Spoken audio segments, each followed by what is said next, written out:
আসসালামু আলাইকুম। আমন্ত্রণ জানাচ্ছি জাগো টিভিতে। আপনাদের সাথে আছি আমি মমতাজ শাহিন রুম্পা। শুরুতেই জানিয়ে দিব আপডেটগুলো।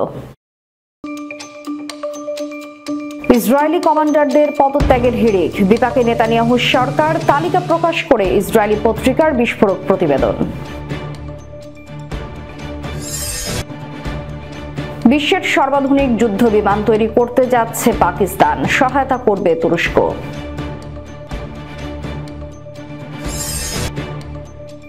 পুতিন কিমের সঙ্গে দ্রুত চুক্তি করতে চান যুক্তরাষ্ট্রের নতুন প্রেসিডেন্ট ডোনাল্ড ট্রাম্প।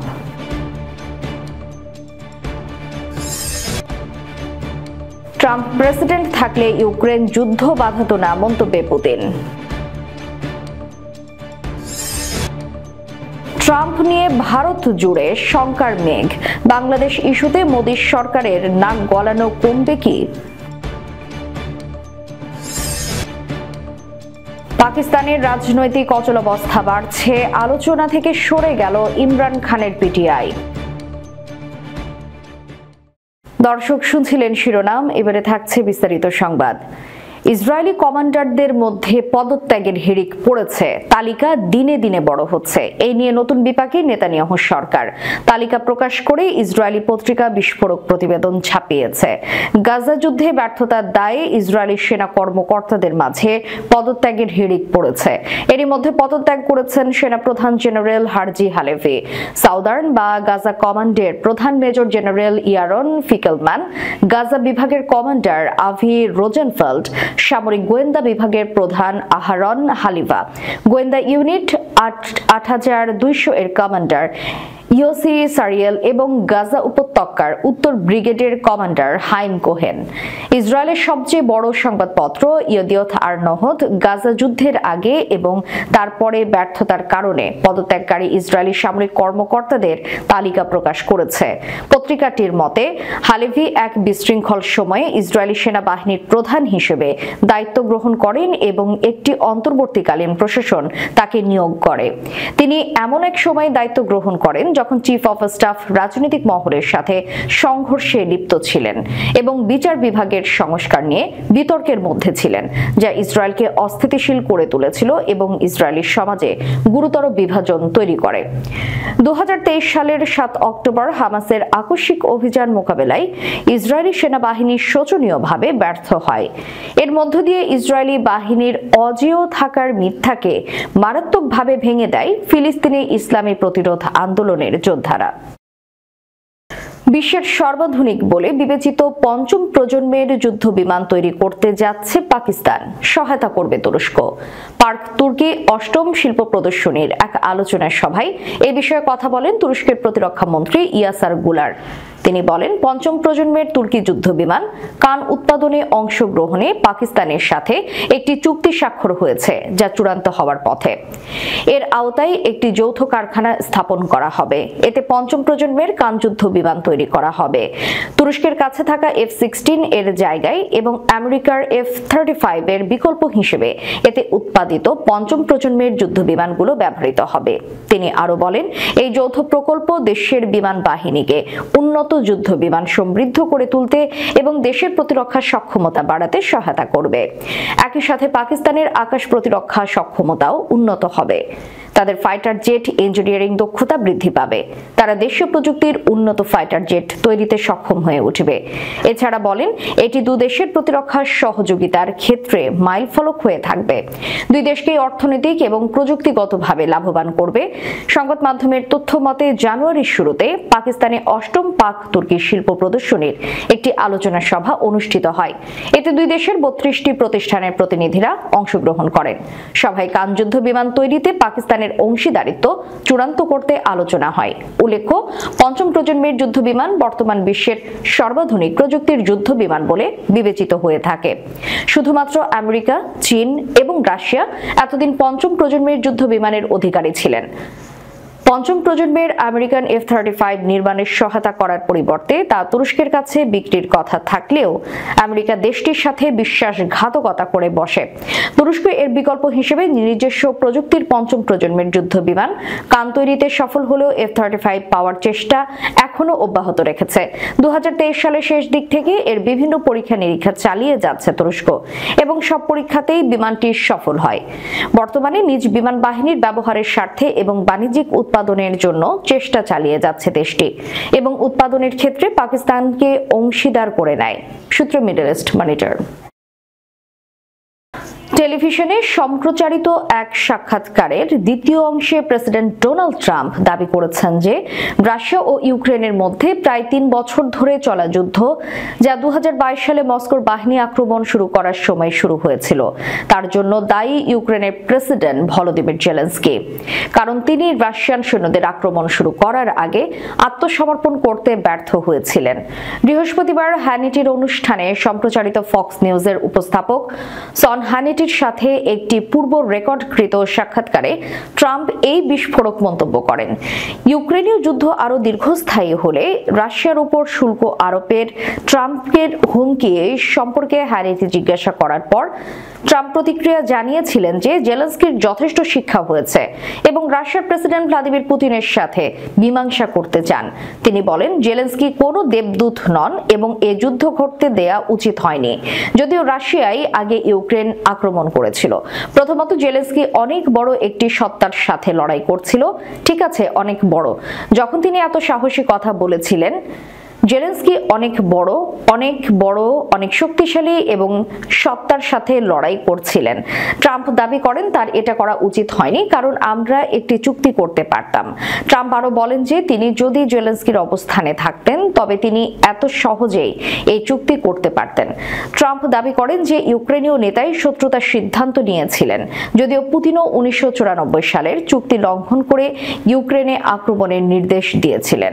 রাশিয়া এবং মার্কিন যুক্তরাষ্ট্র তখন কিয়েভের নিরাপত্তার নিশ্চয়তা দিতে সম্মত হয়েছিল। বিনিময়ে ইউক্রেনের সরকার 1991 সালে সোভিয়েত ইউনিয়ন ভেঙে যাওয়ার আগে সেখানে মজুদ থাকা সোভিয়েত যুদ্ধের পারমাণবিক অস্ত্র ছেড়ে দেবে। আমি এত সহজেই সেই চুক্তি করতে পারতাম, কিন্তু জেলেনস্কি সিদ্ধান্ত নিয়েছিলেন আমি লড়াই করতে চাই, তিনি বলেন। সূত্র দ্য ইন্ডিপেন্ডেন্ট। রুশ প্রেসিডেন্ট ভ্লাদিমির পুতিন এবং উত্তর কোরিয়ার নেতা কিম জন উনের সঙ্গে শীঘ্রই বৈঠক করার কথা জানিয়েছেন যুক্তরাষ্ট্রের প্রেসিডেন্ট ডোনাল্ড ট্রাম্প। ট্রাম্প বলেন, ইউক্রেনের সঙ্গে যুদ্ধ বন্ধে এবং পারমাণবিক অস্ত্র নির্মূলে কাজ করতে তিনি দ্রুত পুতিনের সাথে সাক্ষাৎ করবেন।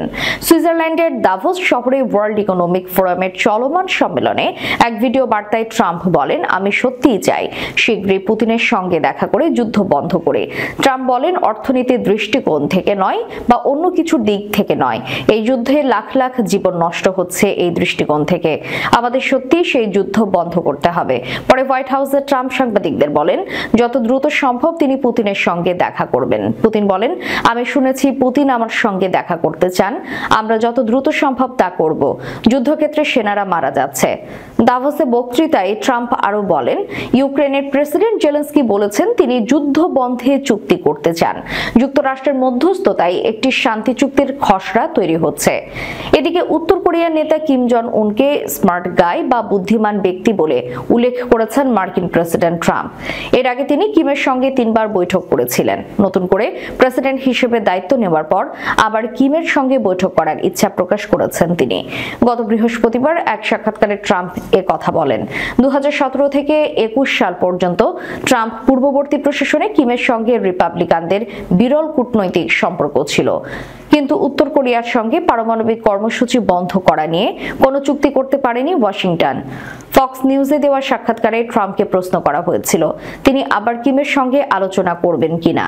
ট্রাম্প বলেন, অবশ্যই আমি আলোচনা করব। কিম আমাকে পছন্দ করে। ট্রাম্প তার সাক্ষাৎকারে প্রথম মেয়াদের শেষ দিকে রাশিয়া ও উত্তর কোরিয়ার সঙ্গে অস্ত্র চুক্তিতে পৌঁছানোর প্রচেষ্টার কথা স্মরণ করে বলেন, চুক্তির খুব কাছাকাছি ছিলাম। পারমাণবিক অস্ত্র নির্মূলে আমি পুতিনের সঙ্গে চুক্তি করে ফেলতাম, কিন্তু বাজে একটা নির্বাচনে আমাদের ব্যাঘাত ঘটে। ট্রাম্প 2020 সালের মার্কিন প্রেসিডেন্ট নির্বাচনের কথা বলেন। ওই নির্বাচনে তিনি জো বাইডেনের কাছে হেরে যান। গত 6 নভেম্বর আমেরিকার প্রেসিডেন্ট নির্বাচনের ফল ঘোষণা হতেই বাকি দুনিয়ায় যে দেশটি সবচেয়ে বেশি উল্লাসে ফেটে পড়েছিল তা নিঃসন্দেহে ভারত। ভারতের প্রধানমন্ত্রী নরেন্দ্র মোদীও ভাবী মার্কিন প্রেসিডেন্টকে উচ্ছ্বাসিত অভিবাদন জানাতে ও নতুন অংশীদারির অঙ্গীকার করতে এতটুকু দেরি করেননি। কিন্তু ট্রাম্পের বিজয়ের পর দিল্লিতে যে ধরনের উৎসাহ দেখা যাচ্ছিল এবং বিশেষ করে ভারতের হিন্দুত্ববাদী শক্তিগুলো ভারত মার্কিন সমীকরণের যে নতুন সম্ভাবনায় বুক বাঁধছিলেন তা এখন অনেকটাই স্তিমিত। বরং আগামী দিনে ট্রাম্প প্রশাসনের সম্ভাব্য বেশ কিছু পদক্ষেপ নিয়ে দিল্লিতে ক্ষমতায় অলিন্দে আশঙ্কা এবং অনিশ্চয়তার মেঘ ক্রমশ ঘনিয়ে উঠেছে। এমনকি ডোনাল্ড ট্রাম্পের শপথ গ্রহণ অনুষ্ঠানেও প্রধানমন্ত্রী মোদীকে দাওয়াত পর্যন্ত করা হয়নি। নরেন্দ্র মোদী এবং ডোনাল্ড ট্রাম্পের যে পার্সোনাল কেমিস্ট্রি নিয়ে ভারতের মিডিয়াতে গত কয়েক বছর ধরে বিপুল পরিমাণ নিউজ প্রিন্ট আর এয়ার টাইম খরচ হয়েছে, এরপর ভারতীয়দের জন্য এটা একটা বড় ধাক্কা তো বটেই। দুই নেতার মধ্যে আগে যে ধরনের প্রকাশ্যে ঘনিষ্ঠতা, বন্ধুত্ব এবং মাখামাখি চোখে পড়ত, গত কয়েক মাসে কিন্তু তার ছিটে ফোঁটাও দেখা যায়নি। প্রেসিডেন্ট বাইডেনের আমলে যে প্রসঙ্গটি দিল্লি ও ওয়াশিংটনের মধ্যে বারবার প্রকাশ্য বিরোধের কারণ হয়েছে তা হলো বাংলাদেশ। শেখ হাসিনার আমলকে দিল্লি আগাগোড়া স্থিতিশীল, শান্তিপূর্ণ এবং প্রগতিশীল বাংলাদেশ বলে বর্ণনা করে এসেছে, যে মূল্যায়নের সঙ্গে আমেরিকা কখনোই একমত ছিল না। বাংলাদেশে গণতন্ত্রের অবক্ষয় এবং মানবাধিকার লঙ্ঘনের ঘটনাগুলোকেই তারা বেশি গুরুত্ব দিয়ে এসেছে, আর তা নিয়ে ভারতের সঙ্গে বিরোধ সামনেও এসেছে বহুবার। গত আগস্টে ঢাকায় নাটকীয়ভাবে ক্ষমতার পালাবদলের পর সেই বিরোধ তুঙ্গে পৌঁছেছিল যথারীতি। তবে ভারত এখন আশা করছে ট্রাম্প প্রশাসনের আমলে বাংলাদেশ নিয়ে আমেরিকার অতি সক্রিয়তা অনেকটাই কমে আসবে, কারণ সুদূর দক্ষিণ এশিয়ার একটি ছোট দেশে কি ঘটেছে না ঘটেছে তা নিয়ে নতুন প্রশাসন হয়তো তেমন মাথা ঘামাবে না। বাংলাদেশ নিয়ে ট্রাম্প প্রশাসন প্রথম দিন থেকেই আবার ভারতের সুরে সুর মিলিয়ে কথা বলতে শুরু করবে, এমনটা ভাবার কোনো কারণ নেই বলে মনে করছেন জেএনইউতে আন্তর্জাতিক সম্পর্কের অধ্যাপক সঞ্জয় ভরদ্বাজ। পাকিস্তানের সাবেক প্রধানমন্ত্রী ইমরান খানের দল পাকিস্তান তেহরিক ইনসাফ সরকারের সঙ্গে আলোচনা থেকে সরে এসেছে। এই পদক্ষেপ দেশটির রাজনৈতিক সংকট আরো গভীর করেছে এবং নতুন করে রাজপথের সংঘর্ষের আশঙ্কা তৈরি করেছে। কাতার ভিত্তিক সংবাদ মাধ্যম আল জাজিরা এই খবর জানায়। ইমরান খানের নির্দেশে দলের ভারপ্রাপ্ত চেয়ারম্যান গওহর আলী খান বৃহস্পতিবার এই সিদ্ধান্তের ঘোষণা দেন।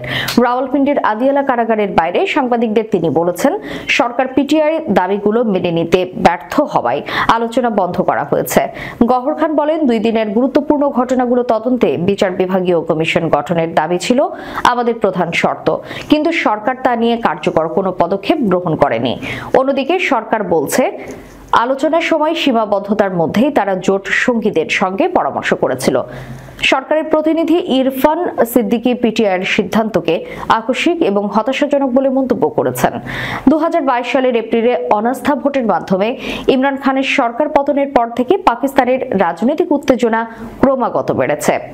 এই পরিস্থিতি নিরসনে গত ডিসেম্বর থেকে পিটিআই এবং সরকারের মধ্যে আলোচনা শুরু হয়।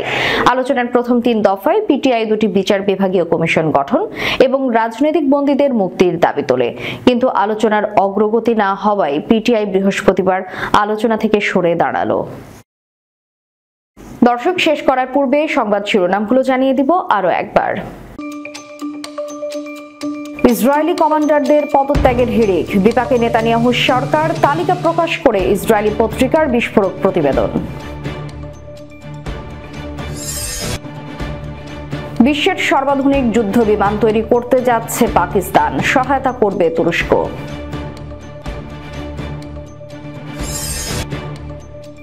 পুতিন কিমের সঙ্গে দ্রুত চুক্তি করতে চান যুক্তরাষ্ট্রের নতুন প্রেসিডেন্ট ডোনাল্ড ট্রাম্প।